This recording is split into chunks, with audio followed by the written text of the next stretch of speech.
listening to the Night and Day podcast, featuring the interview archives of Western New York music writer Thom Jennings. Thom has interviewed some of the biggest names in music and entertainment, and now you can enjoy these never-before-heard interviews. Here is your host, Thom Jennings. Hello, and thank you for joining me once again. This is your host, Thom Jennings, Night and Day. I'm a music writer in the Buffalo, Niagara region.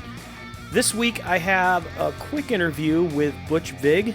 Butch is known for a lot of things. He's the drummer of the band Garbage, who was coming to town for a show at Art Park with Blondie.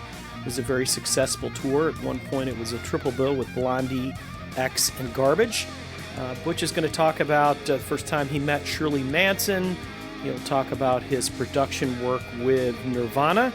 And in case you didn't recognize the name, he is the producer of the iconic Nevermind album.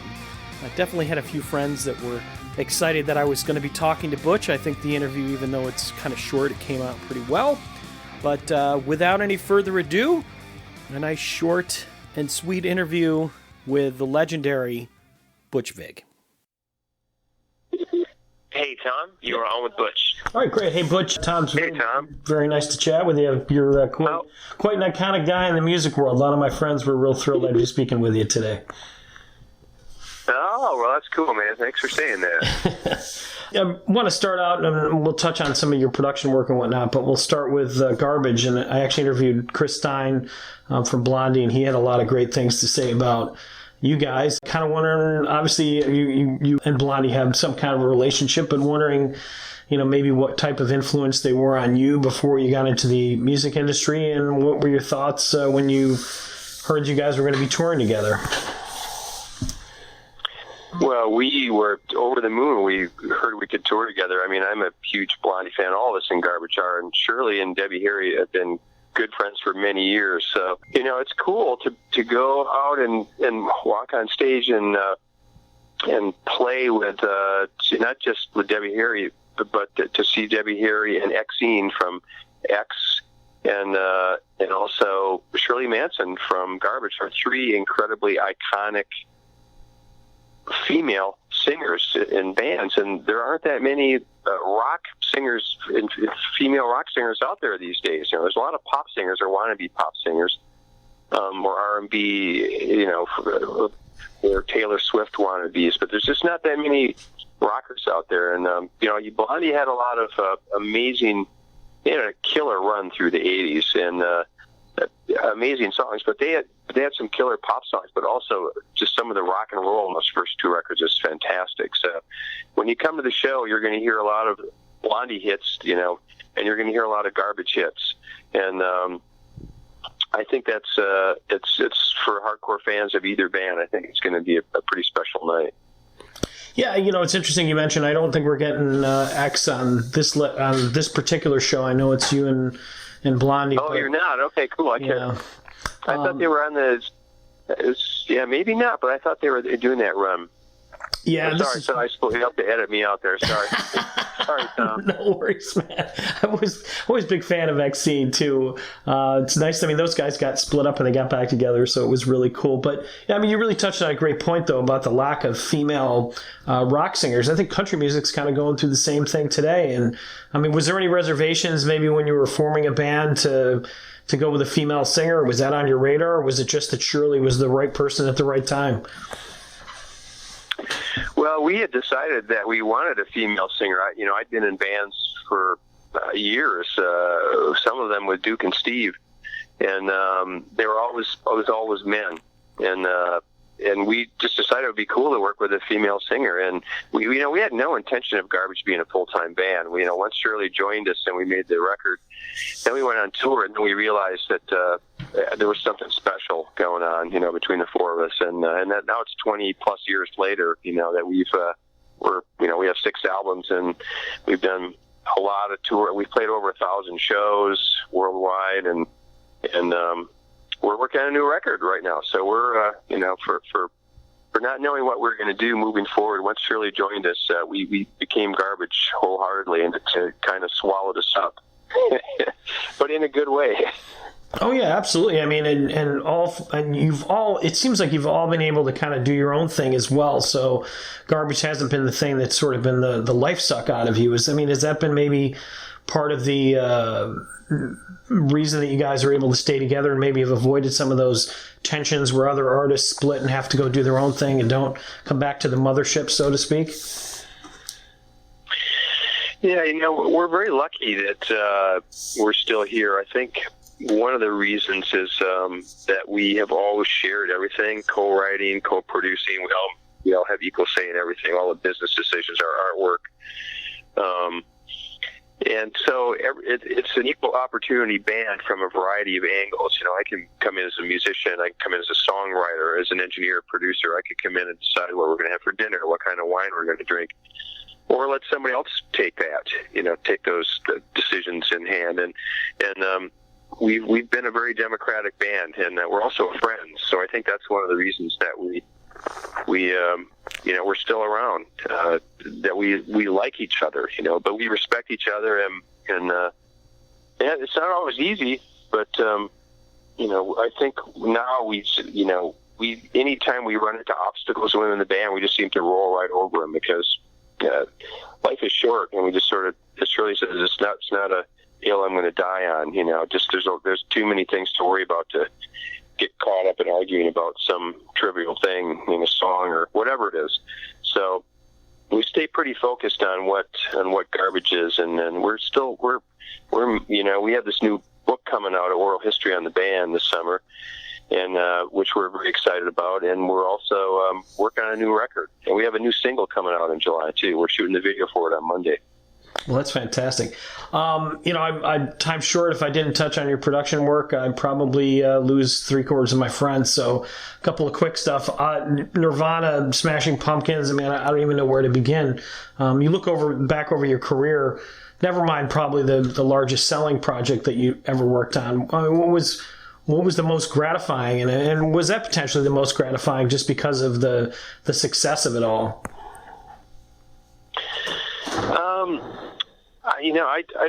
I'm not really that objective. When you're making a record, you're just immersed in it. Nevermind obviously changed my life, but it was fast. It was just 16 days, and then I moved on, and I did Siamese Dream. That took almost 6 months. That was a really, really difficult album to make. And when I finish a record, I just sort of jump into the next one, So I don't put on records that I've made. I don't sit around the house and go, I think I'll listen to Nevermind today. I hear it all the time anyway. It gets played on the radio or in clubs and wherever. It has a whole life unto itself. But it did change my life. Nevermind opened up all these doors for me. Garbage wouldn't be here if I hadn't done Nevermind, because I just had all these opportunities once Nevermind happened, and one of those was the ability to start my own band, and I did, and now I'm still rocking with Garbage. I met Shirley, by the way, the day Kurt Cobain died. Wow. Which is a very strange but true. Duke and I and Steve flew to England, and we sat down and had lunch with her, and we spent like 2 or 3 hours sort of talking about the idea of the band and some song ideas, and just to see if there was a vibe or some chemistry, and we really got along well. And then I went back I went out to dinner to meet some friends, and they were all looking at me, and they said, "Kurt, have you heard the news? Kurt died." And I just was like, "Holy shit!" And I said, "Man, I got to go." And I just went back to my hotel and booked a flight and flew back to the U.S. So it was strange, but it's true. It's just like the passing of the guard. That was one part of my life, and then Garbage started. That's another part of my life. Wow, that's an incredible story. It's kind of like a spiritual passing of the baton or the torch or whatever, so to speak. And what was it like? You obviously wound up getting back together with Dave Grohl. I think it was on Wasting Light, and you did some work with him. Was it bittersweet? Kurt Cobain obviously is not somebody I knew, or what a lot of people were really touched by that loss. Did that kind of was there a presence over there when you were working with Dave again, or was it just something that you kind of you just had to deal with? Well, I before we did Wasting Light, I can't remember if it was before or after Nevermind had its 20th anniversary, and for the first time Dave and Chris and I sat down and we did a lot of interviews, so like official interviews, and it was good to sort of talk about it. Go back and just tell stories and anecdotes, and because it's fun. It's some of the crazy shit that was happening around the band that time. But we did Wasting Light. That was just a great album to do because we did it on tape, recorded on analog tape. We did it over Dave's garage. Here in his garage, we set up a little studio upstairs from the garage, and Chris came down and played on one of the songs, I Should Have Known, and that song very much is about Kurt, or at least that's one of the things that song is about. And so it was pretty intense to have Chris come in and play bass on it, and just whatever. It was just great to have him in the studio that day.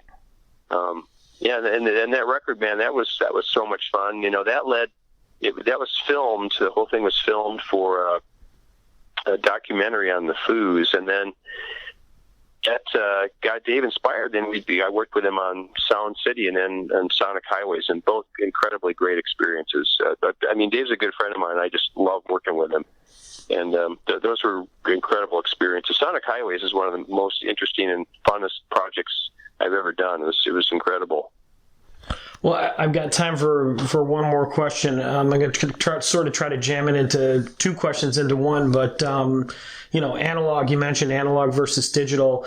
I also had a friend of mine who was curious about your influences. He sort of felt that there may have been a kind of a Phil Spector influence because of sort of the feel and sound of some of your records. So, again, kind of double question. What do you prefer, analog or digital, or do you just kind of work with what you work with? And then secondarily, was a guy like Phil Spector somebody who was an influence on your approach to production? Well, I wouldn't say really Phil Spector was that much of an influence. I thought his record sounded amazing. I really early on looked at some of those classic records, like from the Rolling Stones and Beatles, as just sounding amazing, especially the Beatles, because the production level was so high and just the sonic quality, what they were doing in the arrangements was, it just raised the bar higher than anyone expected. But I really kind of came of age listening to punk and new wave, because that's where I felt like it was close. I could do that. I could make records like that. I could be in bands like that. I felt like that was more on my turf. I love the records by Steve Lillywhite and Todd Rundgren, and God, there's so many great producers from that area. Chris Thomas, who did the Sex Pistols and the Pretenders, just an incredible producer. But what was the other question? Analog versus digital, as far as, Wasting Light, you went back to analog. Yeah, that's it. I started out in analog. I cut my teeth, on tape. I was the king of razor blade editing, man. I could take a bunch of different takes and put them together and make a really excellent take out of 4 average takes. But when the digital revolution happened, I embraced that wholeheartedly. I've always been a gearhead. I'm always interested in whatever new technology is bringing to the table. I don't really think there's anything good or bad about either. They're both great at what they do. Analog has a sound to it, and if you like that sound, it's great.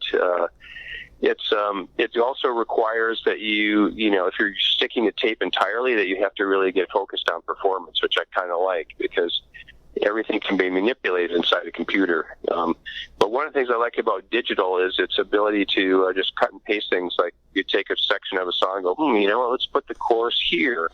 You just cut it and you can hear it, whereas it was really to try and do arrangement changes and things like that.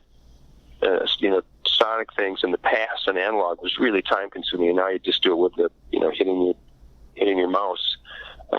And so I like that flexibility, because it's just digital is an amazing creative tool in terms of writing, and they both sound good sonically. It just depends on what you like, or they're just different apples and oranges, really. Yeah, well, great answer. Well, listen, I can't thank you enough. We're excited to have a couple legends on stage again. Sorry we're missing X-Scene, but on this particular show. But it's a great venue. I cover it for the newspaper out here, and I'm sure you're going to have a wonderful time while you're out here. And hopefully you get a chance to catch the falls and maybe eat some chicken wings while you're in the Buffalo area. Right on. I will, man. Appreciate you talking to me, man. Thank you very much. Oh, absolutely. Thank you so much. Cool. We'll see you this summer. Yep. Bye-bye. Well, there you have it. Hope you enjoyed that interview with Butch Vig. Thought he came up with some pretty cool stuff there. I, for one, was surprised that he mentioned Todd Rundgren as being one of his influences as a producer. I'm a huge Todd Rundgren fan, as anybody who knows me will tell you. And Butch being from a slightly different generation with Garbage, it was kind of neat that he brought up the name and didn't even have to solicit it from him. Anyhow, hope you'll continue listening. I'll be posting episodes periodically. We'll try to keep them at about once a week. If you have any comments, the contact information is in the show notes. And I look forward to having you come back. And once again, just want to thank everyone that takes the time to listen to these podcasts, and we really appreciate your support. We're still waiting for our first review out there, so if somebody would be kind enough to put out a good review for us, we would appreciate that as well. In the meantime, I'll see you at my next concert.